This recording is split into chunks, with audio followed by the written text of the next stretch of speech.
hermosa mañana. Vamos a darle un aplauso a nuestro Señor Jesucristo.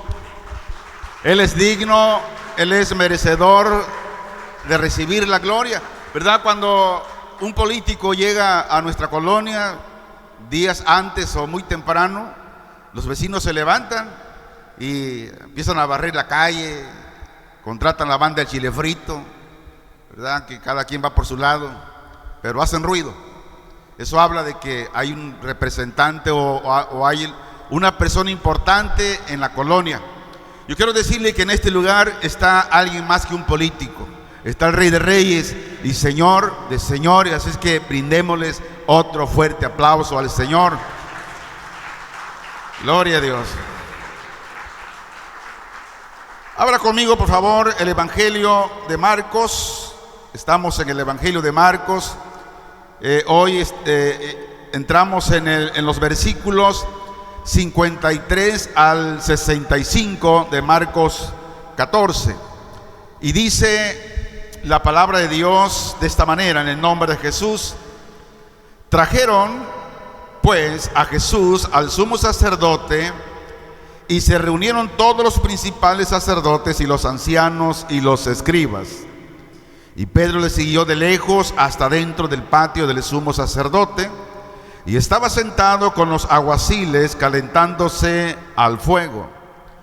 Y los principales sacerdotes y todo el concilio buscaban testimonio contra Jesús para entregarle a la muerte, pero no lo hallaron, porque muchos decían falso testimonio contra él, mas sus testimonios no concordaban. Entonces, levantándose unos, dieron falso testimonio contra él, diciendo: nosotros le hemos oído decir, yo derribaré este templo hecho a mano, y en 3 días edificaré otro hecho sin mano. Pero ni aún así concordaban en el testimonio. Entonces el sumo sacerdote, levantándose en medio, preguntó a Jesús, diciendo: ¿no respondes nada? ¿Qué testifican esto contra ti?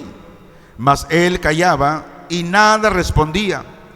El sumo sacerdote le volvió a preguntar y le dijo: ¿eres tú el Cristo, el Hijo del bendito? Y Jesús le dijo: yo soy. Y veréis al Hijo del Hombre sentado a la diestra del poder de Dios y viniendo en las nubes del cielo. Entonces el sumo sacerdote, rasgando su vestidura, dijo: ¿qué más necesidad tenemos de testigos? Habéis oído la blasfemia. ¿Qué os parece? Y todos ellos le condenaban, declarándole ser digno de muerte. Y algunos comenzaron a escupirle y a cubrirle el rostro y a darle de puñetazos y a decirle: profetiza. Y los alguaciles le daban de abofetadas. Padre, rogamos en esta mañana que la gracia poderosa de tu Santo Espíritu esté iluminando nuestro corazón, ilumine nuestra mente para poder comprender y entender el mensaje, el consejo que hoy en esta mañana tú nos traes para la edificación de nuestras vidas. Vivimos en tiempos complicados, vivimos en tiempos difíciles, donde hoy nadie está exento de cualquier situación, de cualquier problema, pero creemos y confiamos en tu gracia, en tu misericordia. Confiamos, Señor, en tu amor, que tú guardas a todos aquellos que confían en ti. Pero también esto no significa que nunca pasaremos algún problema, alguna enfermedad, sino que ahí, en la enfermedad, en el problema, tú estás con nosotros para darnos las fuerzas y la sabiduría para salir adelante. Te confesamos que te amamos, Señor, aunque no tenemos las palabras exactas, pero tú que conoces cada corazón, lo más íntimo, sabes hasta dónde te hemos amado, Señor. Te damos gracias en el nombre de Jesús. Hoy en esta mañana queremos continuar con esta enseñanza del Evangelio de Marcos. Y en cada parte de la Biblia, de todo lo que Jesús nos ha hablado, nos ha dejado, lo ha hecho porque hay propósitos. Y en especial hoy Marcos capítulo 14, 53 al 65, Jesús nos muestra la inocencia, pero que a pesar de esa inocencia es juzgado de una manera injusta, es condenado a muerte. Pero todo esto conlleva para cumplirse la profecía y revelando la identidad realmente, quién es el Mesías. Y este pasaje es un llamado hoy en esta mañana a la reflexión, es un llamado a la fe en Cristo Jesús, quien Él sufrió por nuestros pecados, pero fue exaltado a gloria. Dice el versículo 65, y algunos comenzaron a escupirle. Imagínense, siendo el inocente Hijo de Dios, por decir la verdad que era el Mesías, que Él era el Salvador, el Redentor del mundo, los mismos religiosos, los mismos sacerdotes le escupieron. Y luego dice que le cubrieron el rostro para que él adivinara cuando alguien les daba puñetazo quién le estaba golpeando. Y le decían, profetiza, como diciendo, a ver quién te golpeó. Y luego dice que algunos de los alguaciles, los guardias, le daban de bofetadas.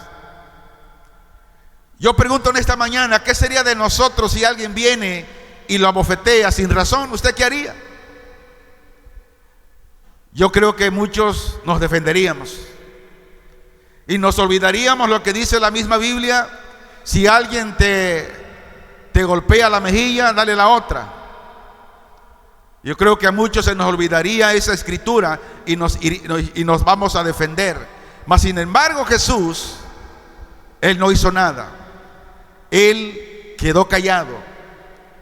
El tema de esta mañana le puse por nombre el juicio injusto del justo soberano.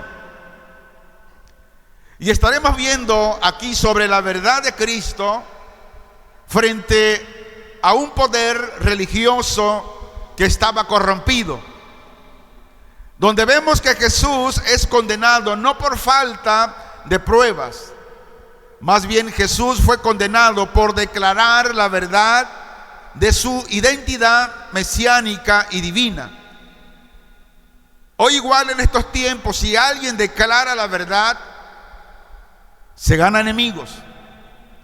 Si usted va con alguien y le dice las verdades, si es su amigo, por decirle a usted la verdad, se va a separar.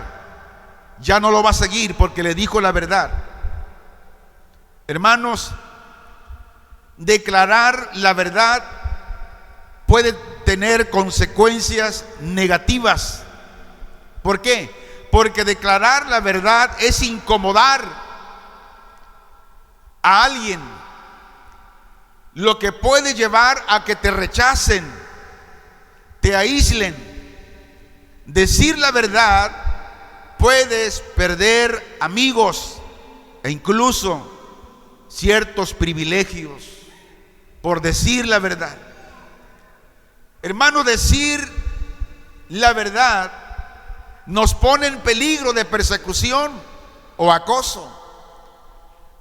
Jesús, por decir la verdad, fue perseguido hasta la muerte. Especialmente cuando decimos la verdad, si estamos denunciando injusticias o corrupción.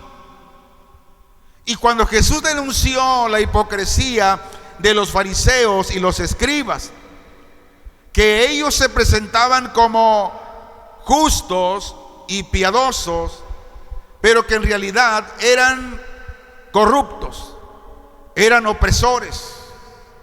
Y Jesús fue perseguido por decir esta verdad.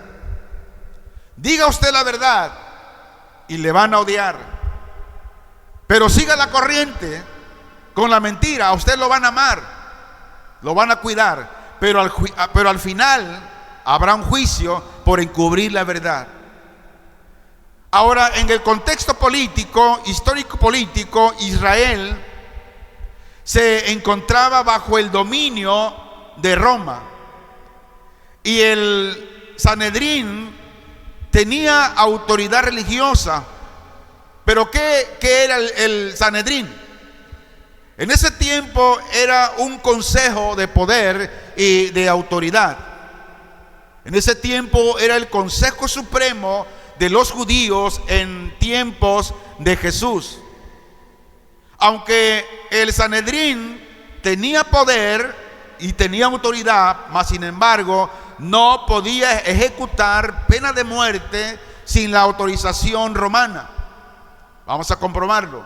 Juan capítulo 18 versículo 31 dice: entonces le dijo Pilato: tomadle vosotros y juzgadle según vuestra ley. Y los judíos le dijeron: a nosotros no nos está permitido dar muerte a nadie. ¿A qué se refiere esto? Cuando tomaron a Jesús y lo llevaron para que fuera juzgado.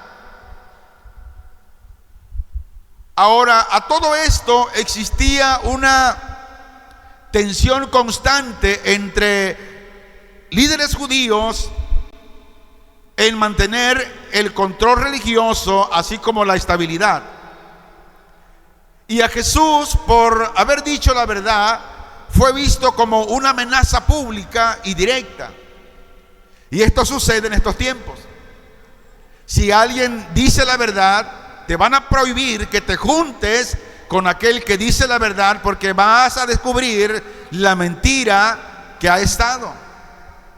En otras palabras, la popularidad de Jesús podía convocar a una revuelta por decir la verdad, y a eso tenían miedo los líderes religiosos.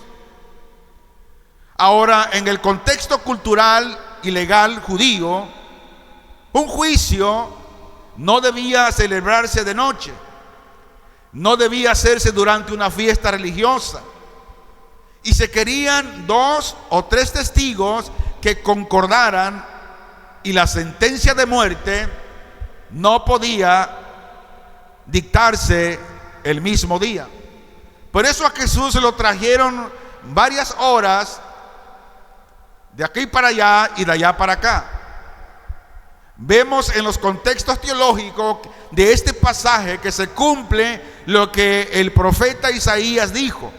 En Isaías 53:7 dijo: angustiado él y afligido, no abrió su boca. Como cordero fue llevado al matadero, y como oveja delante de sus trasquiladores, enmudeció y no abrió su boca. Yo quiero que ponga atención a esto. Cuando dijo angustiado él y afligido, Jesús tenía la angustia, Jesús estaba afligido, mas sin embargo no abrió su boca, no dijo nada de todo lo que le acusaban. Que como cordero fue llevado al matadero, y como oveja delante de sus trasquiladores, enmudeció y no abrió su boca. Ahora, para entender este texto, la pregunta es la siguiente: ¿cómo es llevada una oveja al matadero? Hace muchos años fui testigo cuando una oveja la llevaban para matarla, para la barbacoa, que al final muy rica. Pero esa imagen nunca se me olvida. Cuando aquel que iba a sacrificar, a matar la oveja, la tomó, la lazó y la llevó. Lo sorprendente es que cuando aquel le clavó el cuchillo en el corazón, la oveja empezó a llorar. Esa escena quedó muy grabada. La oveja es llevada sin resistencia. Por eso Jesús se compara como una oveja. Fue llevado sin resistencia alguna Jesús para ser muerto en la cruz. No abrió su boca. Una oveja no lucha para defenderse. La oveja no entiende lo que está sucediendo, aunque Jesús sabía. La oveja solo quiere seguir a su pastor a donde él la lleve. La oveja es sacrificada rápidamente, sin sufrir mucho dolor, aunque el dolor está ahí, pero no es demasiado. Y Jesús se compara a una oveja que es llevada al matadero, y lo hace para mostrar su misión, su sumisión a la voluntad de Dios, incluso si eso significa morir. La oveja es un símbolo de inocencia y pureza, y Jesús se identifica con ella para mostrar que Él es inocente y puro y sin pecado. Ahora enseguida, Caifás, que era el sumo sacerdote, en otras palabras, Caifás tenía un cargo de poder y de gran responsabilidad. Este hombre ocupaba el cargo más alto en la jerarquía religiosa judía en el tiempo de Jesús. Por lo tanto, él convoca una reunión con los principales sacerdotes, saduceos, los ancianos, donde todos eran la aristocracia religiosa. Es decir, cuando hablamos de aristocracia se refiere a aquellos que tenían el control del templo, los que controlaban todo dentro de lo que estaba en él. Pero estaban también los escribas, fariseos, que eran los expertos de la ley. Ahora quiero que escuche esto con mucha atención. La religión sin verdad, en otras palabras, la religión sin Cristo se convierte en un instrumento de opresión. Y la autoridad espiritual sin temor de Dios produce injusticia.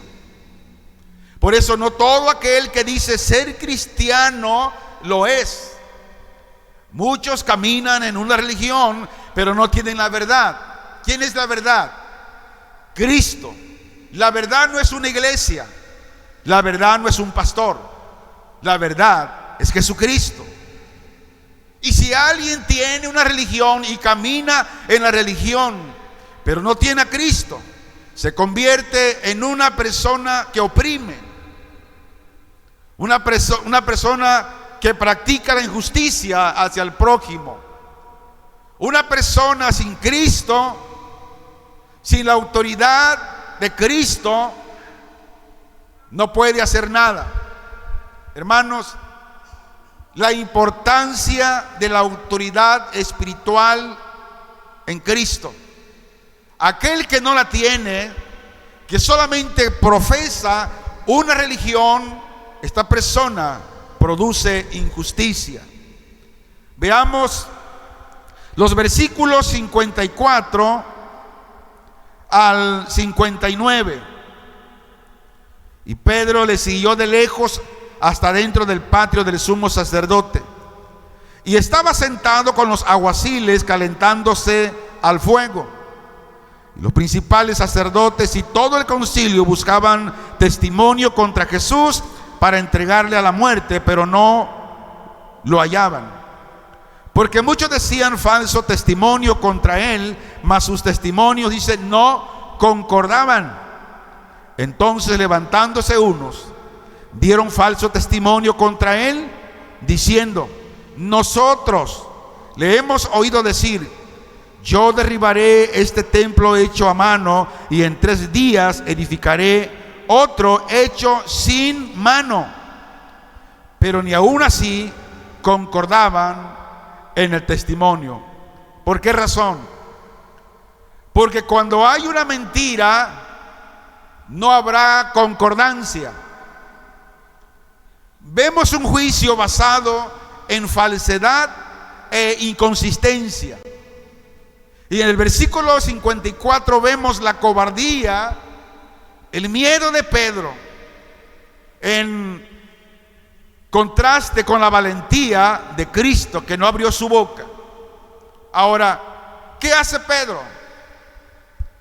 Pedro sigue de lejos por el miedo. Esto nos dice que el discípulo a distancia termina en negación. Un creyente que es cristiano de la secreta. ¿Cómo es un cristiano de la secreta? Es cristiano aquí en la reunión, pero cuando sale se convierte en alguien que solamente tiene una religión y que niega a Cristo. Y negar a Cristo, seguirlo a distancia, ese cristiano, ese creyente terminará un día negándolo que le conoce. Veamos la búsqueda deliberada de falso testimonio. Ellos buscaban testimonio contra Jesús para entregarle a la muerte, pero no lo hallaban. Esta gente no buscaba la verdad, buscaban una condena. Hoy sigue lo mismo. Hoy la gente no busca la verdad, no busca a Cristo, busca contradecirle. Vemos que el problema no es la falta de los testigos o de testigos, sino un exceso de mentiras contra Jesús. Veamos lo que Jesús dice, 57 al 59 que leímos. Entonces levantándose unos, dieron falso testimonio contra él, diciendo: nosotros le hemos oído decir, yo derribaré este templo hecho a mano y en 3 días edificaré otro hecho sin manos. Pero ni aún así concordaban en el testimonio. Dijo Jesús: yo destruiré este templo. Ahora, ¿de qué templo hablaba Jesús aquí? No hablaba del templo que estaba ahí, que estaba construido. Hablaba de su cuerpo. ¿Por qué razón? Porque Jesús iba a morir, pero en 3 días iba a resucitar. Vamos a comprobarlo. Juan capítulo 2, versículo 19 en adelante, dice: respondió Jesús y le dijo: destruid este templo y en 3 días lo levantaré. Dijeron luego los judíos: en 46 años fue edificado este templo, y tú en 3 días lo levantarás. Mas él hablaba, ¿quién? Jesús hablaba del templo de su cuerpo, porque él al 3er día iba a resucitar. Por eso escuche bien, la iglesia no es este inmueble, la iglesia no es este edificio, la iglesia no es este salón. La iglesia lo componen todos aquellos que son salvos por Cristo, y Cristo habita en ese templo que somos nosotros. El templo. ¿Qué era el templo en ese tiempo al que Jesús dijo que iba a derribar? Era el símbolo máximo de identidad nacional y religiosa de los judíos. En Isaías 53:7 dice que enmudeció y que como cordero fue llevado al matadero. Hermanos, el silencio de Cristo condena el ruido de la mentira. En otras palabras, Dios no necesita defender con palabras humanas. Vemos la confesión suprema donde Jesús revela su identidad divina. Dice Marcos 14, 61 y 62: mas él callaba y nada respondía. El sumo sacerdote le volvió a preguntar y le dijo: ¿eres tú el Cristo, el Hijo del bendito? Y Jesús le dijo: yo soy. Y veréis al Hijo del Hombre sentado a la diestra del poder de Dios y viendo en las nubes del cielo. Jesús afirma con la verdad su deidad, su autoridad escatológica y su retorno glorioso como juez. Dice que algunos comenzaron a escupirle al escuchar la verdad. Le empezaron a escupir el rostro. Otros le dieron de puñetazos. Le preguntaban: profetiza, a ver quién te golpeó. Si nosotros vemos el contexto cultural, escupir a alguien en ese entonces era una humillación extrema. Golpearlo y vendarle los ojos era una burla hacia el Mesías. Era una negación de su autoridad profética. ¿Qué pasaría si alguien va y le escupe la cara a usted? ¿Cómo va a responder?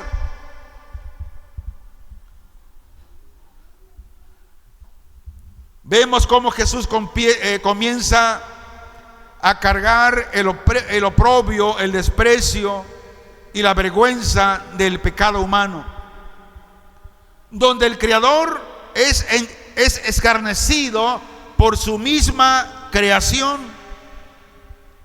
Dice un dicho: cría cuervos y te sacarán los ojos. Como los alacranes. Cuando cría alacrancitos, ¿qué sucede con la madre alacrán? Es comida por los alacrancitos. Jesucristo, su misma creación le estaba condenando. Su misma creación le estaba llevando a la muerte en la cruz. Aquí el rey es coronado con desprecio antes de ser glorificado con gloria. Hermanos, quiero que nos grabemos lo siguiente. Escucha esto. La verdad no depende del consumo humano. En otras palabras, la verdad es totalmente independiente de la opinión pública del ser humano. La verdad es independiente de la opinión o de la percepción de las personas. Es decir, que la verdad, diga conmigo la verdad. Muy bien. La verdad no determina por la cantidad de las personas que la acepten o la rechacen, ni por la popularidad o por la moda. La verdad es la verdad. Si alguien rechaza a Cristo, él sigue siendo la verdad. Él sigue siendo lo que es, el Hijo de Dios. La verdad es objetiva, que existe. La verdad no se decide por la mayoría de votos o por consenso. La verdad es lo que es, independientemente de lo que las personas piensen o crean. La verdad es la verdad. Cristo sigue siendo el Hijo de Dios. La verdad no se puede cambiar. La verdad no se puede manipular para adaptarla a las preferencias o intereses de las personas. Si alguien rechaza a Cristo, la verdad sigue siendo la verdad. Por ejemplo, la verdad existe independientemente de que las personas la acepten o la rechacen. La verdad es verdad, aunque algunas personas no la entiendan o la nieguen. Por esta razón decimos que la religión sin Cristo se vuelve enemiga de Dios. ¿Cuántas personas conocemos que tienen una religión pero no está Cristo ahí. Y esas personas son enemigas de Dios. ¿Por qué razón? Porque persiguen a los hijos de Dios, lo que hacía Saulo de Tarso. Saulo de Tarso era religioso hasta más no poder. Conocía la ley, la Torá, al derecho y al revés. Pero más sin embargo, él en su religiosidad, en su religión, estaba persiguiendo a los cristianos. Tuvo que salir al encuentro el mismo Señor Jesucristo, que es la verdad, y lo derribó del caballo y lo dejó ciego. Pero dio indicaciones qué es lo que tenía que hacer. Pero siendo religioso, Saulo de Tarso era enemigo de Dios, porque Jesús le dijo: ¿por qué me sigues? ¿Por qué me persigues? Dice, lo voy a parafrasear, lo que Jesús le dijo a Pablo: si tú persigues a los cristianos, aquellos que creen la verdad que soy yo, me persigues a mí. Dura cosa te es dar coces contra el aguijón. La otra vez estudiaba sobre esa parte, sobre coces contra el aguijón. ¿De qué estaba hablando el apóstol Pablo? En el tiempo de Pablo, a los bueyes que araban la tierra le ponían su arado, su yunta, y la bestia, que era muy salvaje, como no estaba acostumbrada a jalar el arado, empezaba a patear el arado y lo despedazaba, lo hacía pedazo.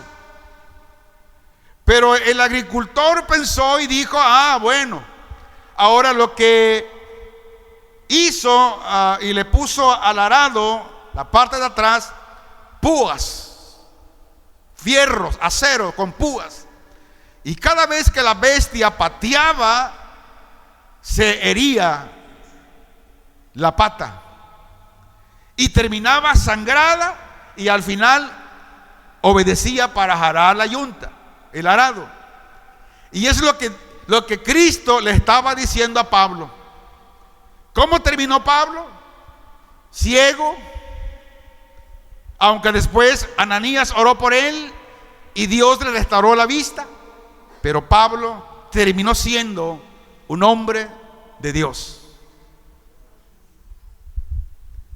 Hermanos, la religión sin Cristo se vuelve enemiga de Dios. En otras palabras, una religión que rechaza la verdad, que rechaza la salvación que se ofrece a través de Jesucristo, se opone a la voluntad de Dios. Por eso mucha gente no quiere aceptar la verdad, porque no quiere hacer la voluntad de Dios, porque quiere seguir emborrachándose, marihuaneándose, metiéndose polvo, qué sé yo.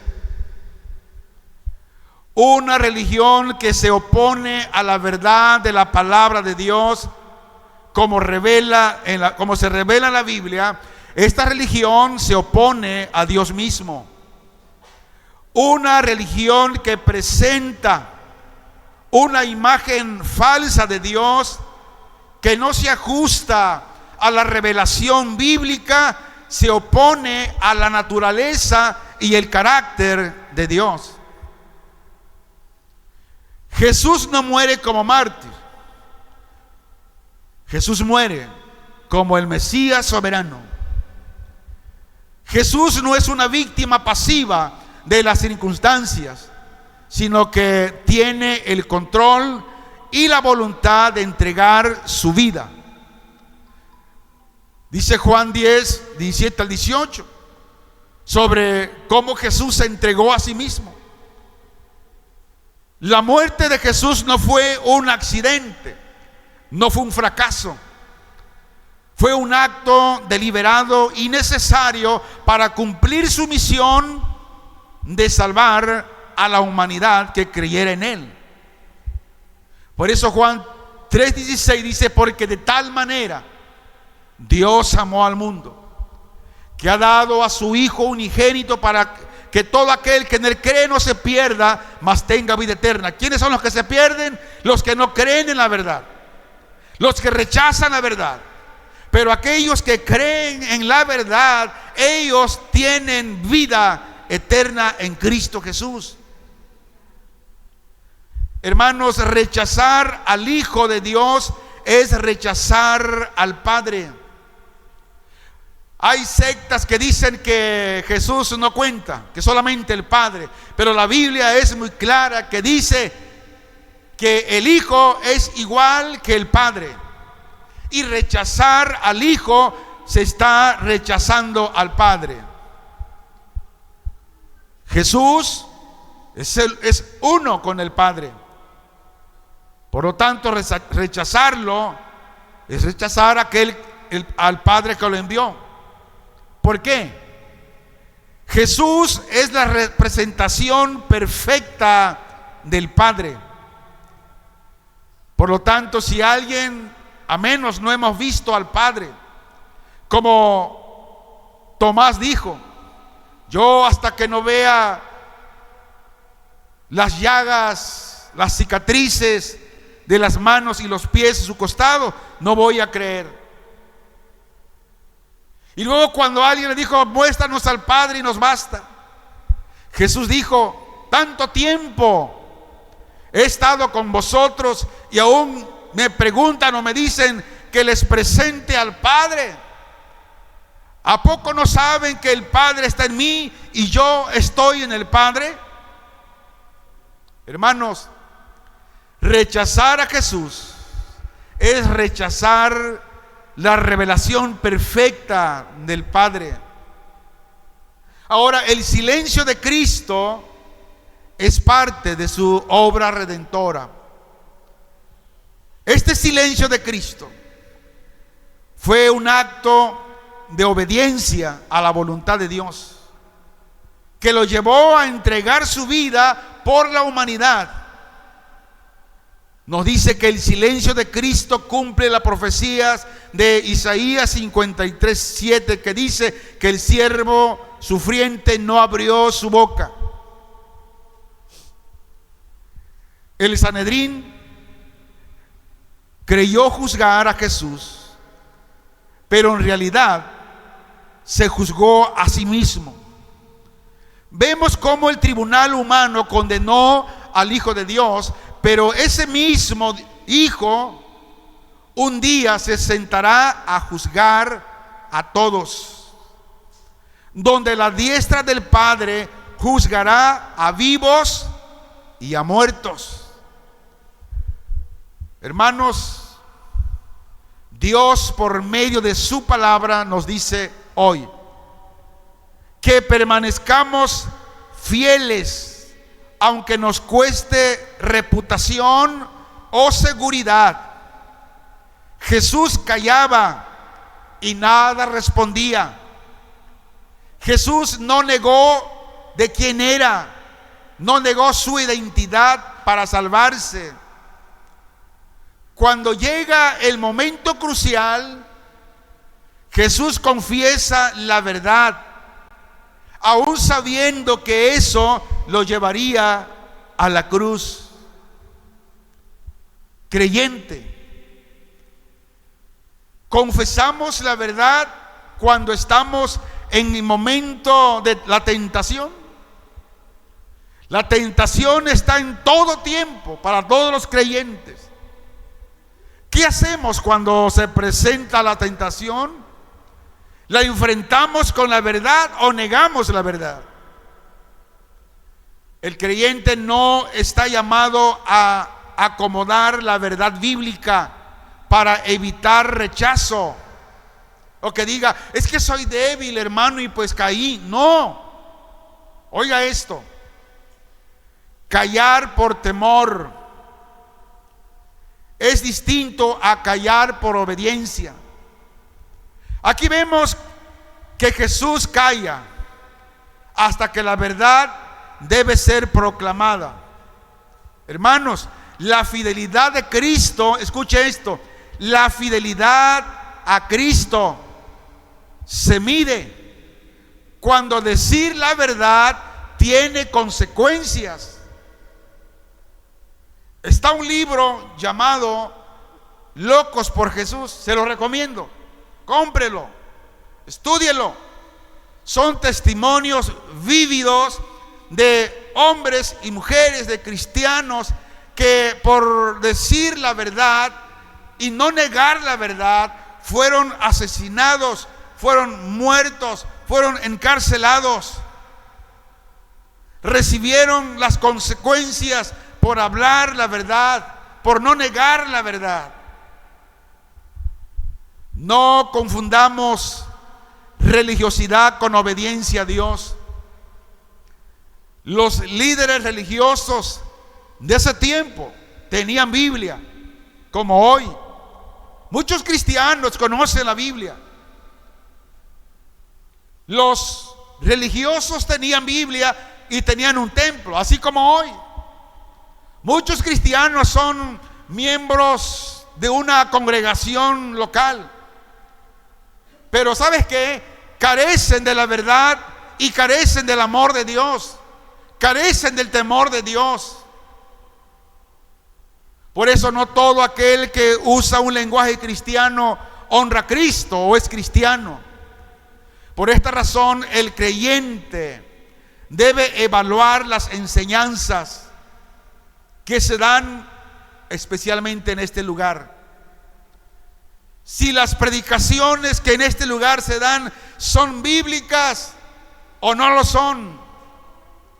El creyente debe juzgar el liderazgo a la luz de la palabra de Dios. Si nosotros como pastores, como líderes, estamos viviendo en santidad, estamos haciendo lo correcto. Si no es así, huya de este lugar, porque entonces la verdad no se está predicando en este lugar. Tenemos temor y temblor de salirnos un día de la verdad y acarrearlo a la mentira. Tenemos temor en el Señor. Por eso cada mañana, cada día le digo al Señor: ayúdanos para seguir caminando en esa verdad que es Cristo Jesús. Porque un día todos seremos juzgados, vivos y muertos. Pero como hemos mencionado, la religión sin Cristo puede volverse perseguidora de Cristo. Creyente, no sigas a Cristo de lejos. No digas: bueno, yo voy a la iglesia, pero bueno, a ver qué sale. No sigas a Cristo de lejos. Porque un cristiano, un creyente a distancia, produce silencio. No habla de Cristo, no ora, no lee la palabra, no testifica del evangelio cuando debe testificar. Un creyente a distancia niega cuando debe permanecer firme en la tentación. Hermanos, seguir a Cristo implica cercanía. Seguir a Cristo implica tener una relación personal, íntima con la verdad todos los días.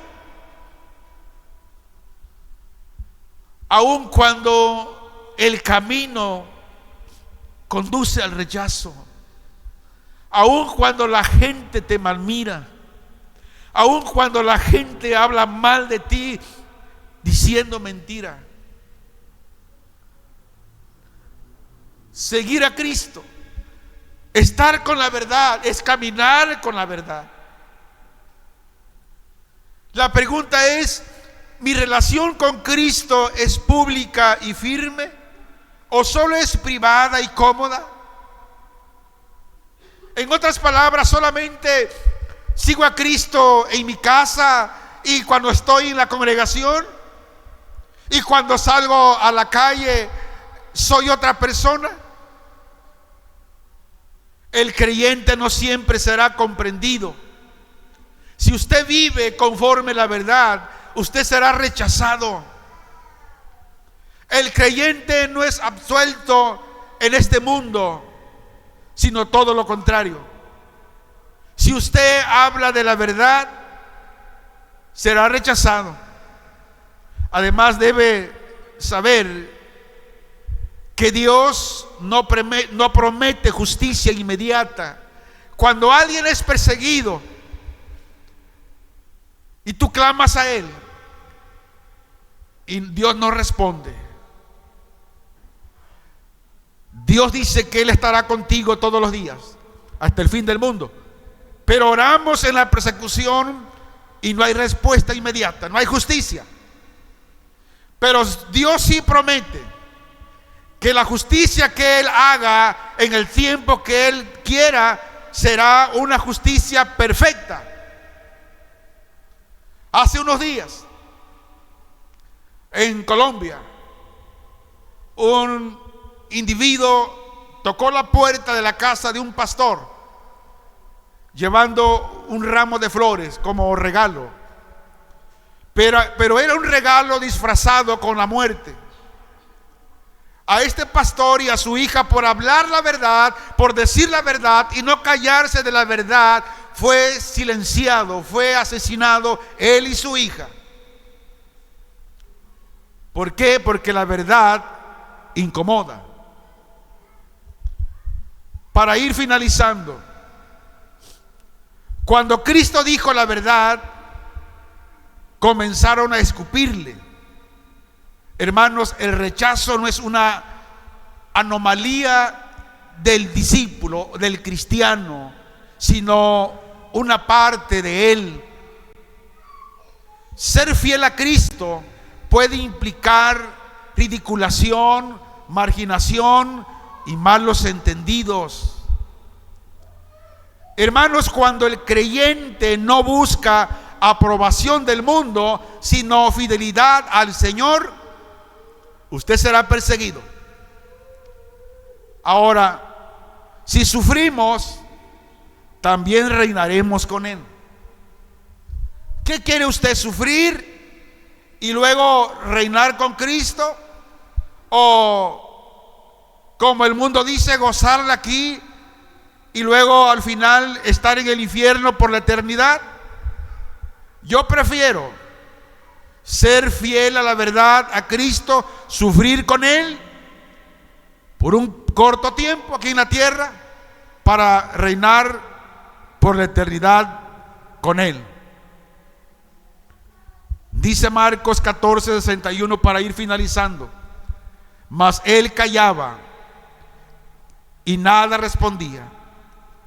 El sumo sacerdote le volvió a preguntar y le dijo: ¿eres tú el Cristo, el Hijo del bendito?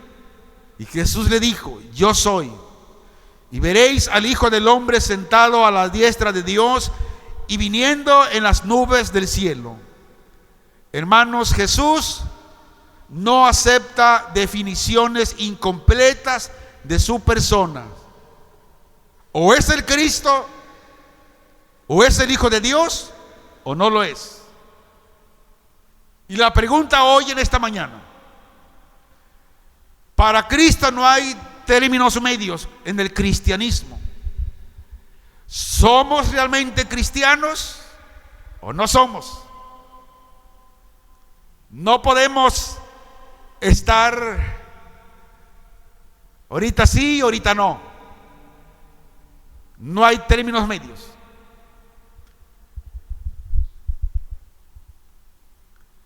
¿Por qué razón? Porque la verdad solamente es una. No hay dos verdades, solamente una. Ahora, para dar un final y que usted se vaya con esto, le quiero hacer notorio esto y se lo grabe. En su casa, cuando llegue, después que comió, descanse un momento, agarre su Biblia y otra vez lea Marcos 14, del 53 al 65, donde nos recuerda que la verdad puede ser condenada, la justicia puede ser burlada, la fe puede ser probada, pero también nos asegura que Cristo reina y que Cristo juzgará, que Cristo bendicará a los suyos, los traerá a su gloria. Ser creyente no es más fácil que entonces es igual de radical. ¿Qué quiero decir con esto? Cuando los primeros creyentes radicales que la historia narra de cómo Nerón en ese coliseo llevaba a todos los creyentes, a los cristianos, esposas, hijos, criaturas, para que se los devoraran las fieras, los leones. La historia dice, mas sin embargo, siendo cristianos radicales, ellos dicen que cuando iban a ese lugar, ¿cómo iban? Iban cantando, iban glorificando a Dios, iban dándole gracias a Dios por formar parte de la persecución y del vituperio. Y Dios nos habla hoy que el cristianismo sigue igual de radical. ¿Qué es la palabra radical? La palabra radical habla de echar raíces profundas, donde el árbol, por muy fuerte que sea el viento, como el otis, jamás se cae, porque tiene raíces profundas. Un verdadero cristiano es radical porque sus raíces están en la verdad, que es Cristo. Cierra tus ojos y ahí con el Señor en secreto, porque Él está ahí. Habla con Él. Señor Jesús, tú que fuiste llevado ante tribunales injustos y jamás negaste la verdad de quién eres, Señor, rendimos hoy nuestro corazón con temor santo. Reconocemos que muchas veces hemos preferido el silencio por temor y por el miedo, la comodidad antes que la fidelidad y la aprobación de los hombres antes que tu gloria. Pero tú nos has hablado que es necesario que los nombres de los hombres sean borrados para ver tu gloria. Perdónanos, Señor, por seguirte de lejos, cuando tú caminaste firmemente hacia la cruz por amor a nosotros. Señor, afirma nuestro corazón en la verdad de tu palabra. Danos discernimiento para no confundir religión con obediencia, ni tracción con fe viva.